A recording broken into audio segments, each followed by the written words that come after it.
Hello दोस्तों, स्वागत है आपका ट्रेंड टाइम्स में। और आज मैं आपको बताऊंगा कि आप कैसे फिल कर सकते हैं पॉपुलेशन सर्टिफिकेट को। तो दोस्तों चलिए आगे बढ़ते हैं। हेलो दोस्तों, जैसा कि आप देख ही सकते हैं कि हमने पीएमईजीपी पोर्टल खोल दिया है। तो चलिए, जो कि हमने आपको पहले वीडियो में बताया था कि prime minister employment generation programme के तहत आपको 25 लाख रुपए तक का लोन मिल सकता है और आप अप्लाई भी कर सकते हैं, आपको कोई इशू नहीं होगा। एप्लीकेशन फॉर्म में आपको दिखा देता हूँ। एप्लीकेशन फॉर्म हमारा ये था, जिसमें आपको अपना Aadhaar card number, sponsoring agency, state, district और बाकी सारी डिटेल्स डालनी है। तो आज मैं आपको ये बताने जा रहा हूँ कि आप पॉपुलेशन सर्टिफिकेट, इसमें एक पॉपुलेशन सर्टिफिकेट मांगा जाता है, तो आप कैसे बनाएंगे, पॉपुलेशन सर्टिफिकेट आपको कैसे मिलेगा। तो ठीक है दोस्तों, हम आगे बढ़ते हैं। सबसे पहले दोस्तों हमें एक साइट पर जाना है, वेबसाइट पर जाना है। उसका वेबसाइट का एड्रेस है www.censusindia.gov.in। मैं इस वेबसाइट का एड्रेस को डिस्क्रिप्शन में भी दे दूंगा, तो आप वहां से भी देख सकते हैं। उसके बाद में होम पेज, इसका जो होम पेज है वो खुल जाएगा, यानी कि ये पेज इसका होम पेज है, तो ये खुल जाएगा। आपको अगर हिंदी में देखना है तो आप हिंदी अनुवाद कर दीजिए और यहाँ पे हिंदी में भी आ जाएगा। तो दोस्तों हम आगे बढ़ते हैं। यहाँ पे आपको पॉपुलेशन सर्टिफिकेट के लिए क्या करना होगा ये मैं आपको बता देता हूँ। पॉपुलेशन सर्टिफिकेट के लिए आपको यहाँ पर क्लिक करना पड़ेगा, national register of Indian citizens. आप देख लीजिए, फिर मैं जूम कर देता हूँ। National register of Indian citizen, आपको इस पर क्लिक करना है। एक नया पेज खुल जाएगा। यहाँ पर you are here from NRIC, national register for Indian citizen. आपको जो इसके रूल्स पढ़ने हैं, एक्ट्स पढ़ने हैं, तो आप पढ़ सकते हैं। देखते हैं, यहाँ पे पीडीएफ फाइल इनकी बनी हुई है, आप यहाँ से डाउनलोड कर सकते हैं इजीली। पीछे चलते हैं। पॉपुलेशन रजिस्टर, अब हमने इस पर क्लिक करना है। पॉपुलेशन रजिस्टर आप देख लीजिए, पॉपुलेशन रजिस्टर। यहाँ पर एक नया पेज खुलकर आ गया है जिसमें इंट्रोडक्शन और एनपीआर शेड्यूल्स है। तो हम सबसे पहले चलते हैं इंट्रोडक्शन पर। इंट्रोडक्शन में यहाँ पे मैं आपको बता दूं क्या है। The national population register NPR is a register of usual resident of country. It is being prepared at the local village, sub-towns, sub-districts, district, state and national level under provisions of the Citizenship Act 1955 and the Citizenship Registration of Citizens and issue of national identity card rules 2003। तो यहाँ से इसका मतलब यह है कि आप जो पॉपुलेशन रजिस्टर है आपको कहाँ से मिलेगा, आपको कहाँ से रजिस्ट्रेशन करना है। तो it is being prepare at local, यह प्रिपेयर होगा, मतलब यह आपको बनाए, आप यहाँ पे बना सकते हैं इसको। विलेज या सब टाउन में, डिस्ट्रिक्ट, जिले के अपने अपने जिले में, स्टेट में, अपने जो प्रदेश में या फिर नेशनल लेवल पे आप इसे बना सकते हैं। और इसके लिए आपको क्या क्या चाहिए होगा ये मैं आपको बता देता हूँ। Objective of the NPR is clear and comprehensive identity database of, ठीक है मैं आपको बता देता हूँ। ये एक आपका ऑब्जेक्टिव में यही है कि आपका एक ये डाटा बना देगा कि आप जो भी रेजिडेंस है इंडिया के, आपका जो डाटा क्या है, आप कहाँ के रहने वाले हैं, आपका पूरा फैमिली डिटेल क्या है। तो डेमोग्राफिक पर्टिकुलर्स में हम चलते हैं, आपको क्या चाहिए। इसमें आपको फिल करना होगा name of the person, relationship to the head of household, father's name, mother's name, spouse name if married, sex, date of birth, marital status, place of birth, nationality as declared, present address of usual resident, situation of state, present address, permanent resident address, occupation, activity, educational qualification। ये सब आपको अपना वहाँ पे fill करना पड़ेगा। उसके बाद हम चलते हैं present status। The data for national population register were collected in 2000 along with the house listing phase of census of India 2011। ये तो इनका जो स्टेटस है वो बता रहे हैं। तो हम मेन बात पे चलते हैं कि आपको ये कौन सा फॉर्म भरना है और कैसे आपको ये करना है। जैसे कि मैंने आपको बता ही दिया था कि ये आपको गांव में या फिर आपके डिस्ट्रिक्ट में, आपके विलेज में, जिला में, स्टेट लेवल में, कहीं पे भी आप ये भर सकते हैं। यहाँ पे आपको क्लिक करना है एनपीआर शेड्यूल पे, और यहाँ पे बहुत सारी जो लैंग्वेजेस हैं वो खुल के आ जाती हैं। तो आप अगर इंग्लिश में करना चाहते हैं आप इंग्लिश में कर सकते हैं, हिंदी में करना चाहते हैं हिंदी में कर लीजिए। मैं हिंदी में कर लेता हूँ, उसको डाउनलोड कर देते हैं हम लोग। दोस्तों फॉर्म हमने यहाँ पे खोल दिया है, जैसे कि आप देख सकते हैं ये फॉर्म खुल चुका है। मैं इसको थोड़ा बड़ा कर देता हूँ।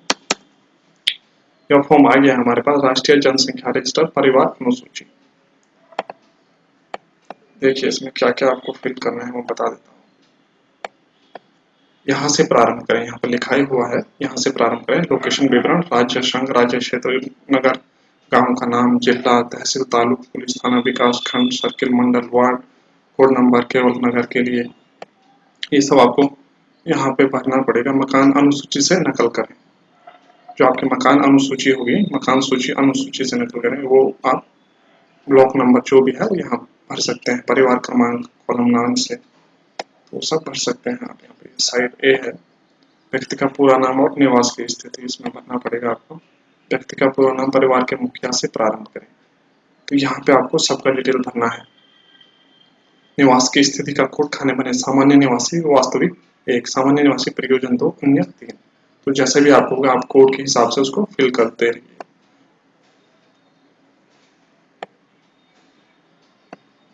मुखिया से संबंध, परिवार के जो मुखिया हैं उनसे क्या संबंध है, लिंग है, स्त्री है, पुरुष है आप, जन्म तिथि अंग्रेजी कैलेंडर के अनुसार दिन, माह और वर्ष, वास्तविक के लिए ए अथवा घोषित खाने में डी लिखें।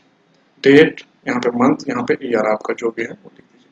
वैवाहिक स्थिति, अविवाहित, वर्तमान में विवाहित, विधवा, विधुर, संबंध विच्छेदित, तलाकशुदा जो भी है वो आप कोड के हिसाब से यहाँ पे भर दीजिए। ये कोड लिखा हुआ है यहाँ पे। जैसे यहाँ पे आपको मैं कोड का बता दूं, जन्म तिथि में वास्तविक के लिए ए, वास्तविक जो है आपकी, घोषित के लिए खाने में डी, घोषित की गई है तो यहाँ पे डी कर दीजिए। ऐसा ही यहाँ पे है क्वेश्चन नंबर 6 है, जो भी आपकी वैवाहिक स्थिति है वो आप फिल कर दीजिए। 1 2 3 4 जो भी है आपका लागू होता है तो फिल कर सकते हैं इसमें। उसके बाद आती है शैक्षणिक योग्यता। अपनी शैक्षणिक योग्यता यहाँ पे फिल कर दीजिए। हाई स्कूल या जो भी है 8th पास, हाई स्कूल और intermediate, graduation, post graduation, masters जो भी है आपका। व्यवसाय या पेशा, व्यवसायिक कार्य का विवरण दें। यहाँ पे आपको अपना विवरण देना है पूरा व्यवसायिक कार्य का। उसका पिता, माता, पति, पत्नी का पूरा नाम, यहाँ पे सबका नाम लिखना है। एफ के सामने पिता का नाम, ये एफ है फादर नेम, यहाँ पे उनका नाम आएगा। एम के सामने माता का नाम और एस के सामने स्पाउस यानी पति पत्नी का नाम जो भी है उनका नाम लिखें। ठीक है, हम आगे बढ़ते हैं इसी फॉर्म में। यह है इसका, यहाँ दर्शाए अनुसार केवल अरबी अंकों का ही प्रयोग करें। मीन्स जो भी आपको जो ऊपर जो हमने बताया था आपको, ये जो कोड है वही आपको फिल करना है। 1 2 3 के हिसाब से ही फिल करना है। दूसरे हमारे जो ये दूसरा पेज आ चुका है साइड बी, तो साइड बी पे हम चलते हैं। इसमें क्या क्या करना है, व्यक्ति का नाम, जिसने ये फिल करना है, मीन्स आपको अगर फिल करना है तो आपको अपना नाम इसमें डालना पड़ेगा। यहाँ पे आप अपना नाम डाल सकते हैं। उसके बाद जन्म स्थान, यदि भारत में है तो उस गांव, नगर, जिला और राज्य का वर्तमान नाम लिखें। यदि भारत से बाहर है तो वर्तमान देश का नाम लिखें और गांव, नगर तथा जिला में डॉट लगा। ये उन्होंने लिखा है, ये आपको लगाना है। जूम करके दिखा देता हूँ, ये आपको करना है। तो आप जिस हिसाब से भी है पूरा एकदम फॉर्म पूरा बना हुआ है तो आप उसको फिल कर सकते हैं। ठीक है, हम क्वेश्चन नंबर 11 में बढ़ते हैं। उत्तरदाताओं द्वारा घोषित राष्ट्रीयता। अब भारत के लिए एक करना, अन्य देशों के लिए नाम लिखें। इसमें नीचे भी उन्होंने दिया हुआ है, यहाँ पे नोट दिया है। प्रश्न 11 में उत्तरदाताओं द्वारा घोषित राष्ट्रीयता दर्ज की जाएगी। यह भारतीय नागरिकता का अधिकार प्रदत्त नहीं करती। यहाँ पे आपको इंडिया के ही हैं, भारत के ही हैं आप, तो यहाँ पे एक आपको लिखना है और नहीं है तो फिर आपको देश का नाम लिखना है, अन्य देश का नाम लिखना है। सामान्य निवास का वर्तमान पता, यदि आप इस पते पर 6 माह से अधिक अवधि से रह रहे हैं तो रहने की संभावना है तो आप इसमें उसका नाम लिख लीजिए। जो भी है आपको पूरा लिखना है, पूरा पता लिखना, जिसमें भवन नंबर, नाम, मकान नंबर, गली का नाम, मोहल्ला, पोस्ट ऑफिस, गाँव का नाम, जिला और राज्य। तो जैसे यहाँ पे मैंने बताया, पहले में क्या भवन नंबर, पहले में आपको भवन नंबर डालना है, दूसरे में गली का नाम डालना है, तीसरे में मोहल्ला, पोस्ट ऑफिस डालना है, चौथे में गांव का नाम डालना है, पांचवें में जिला, राज्य और पिन कोड डालना है। Pin code. तो इसी तरह ये फॉर्म आपका पूरा कंप्लीट हो जाता है। 12 इसमें क्वेश्चन लिखे, सॉरी इसमें 13 क्वेश्चन, 14 क्वेश्चन है, जो जितने क्वेश्चन बता देता हूँ आपको। वर्तमान पते पर निवास की अवधि पूर्ण वर्ष में कितना साल से आप वहाँ पे रह रहे हैं, जो आपका परसेंट एड्रेस है, वर्तमान पता है, कितना टाइम से रह रहे हैं, तो उसमें आपको वहाँ पे पूरे वर्ष में आपको डालना पड़ेगा, उसकी अवधि लिखनी पड़ेगी। स्थायी निवास स्थान का पता, स्थायी निवास स्थान का पता आपको यहाँ पे डालना पड़ेगा, जहाँ पर आप परमानेंट जो आपका एड्रेस है, पहले में आपका फोन नंबर वही सब चीज़ें डालें, पहला, दूसरा, तीसरा, चौथा, पांचवा, पिन कोड नंबर, वो सब फिल कर दें। अब हम आते हैं आगे।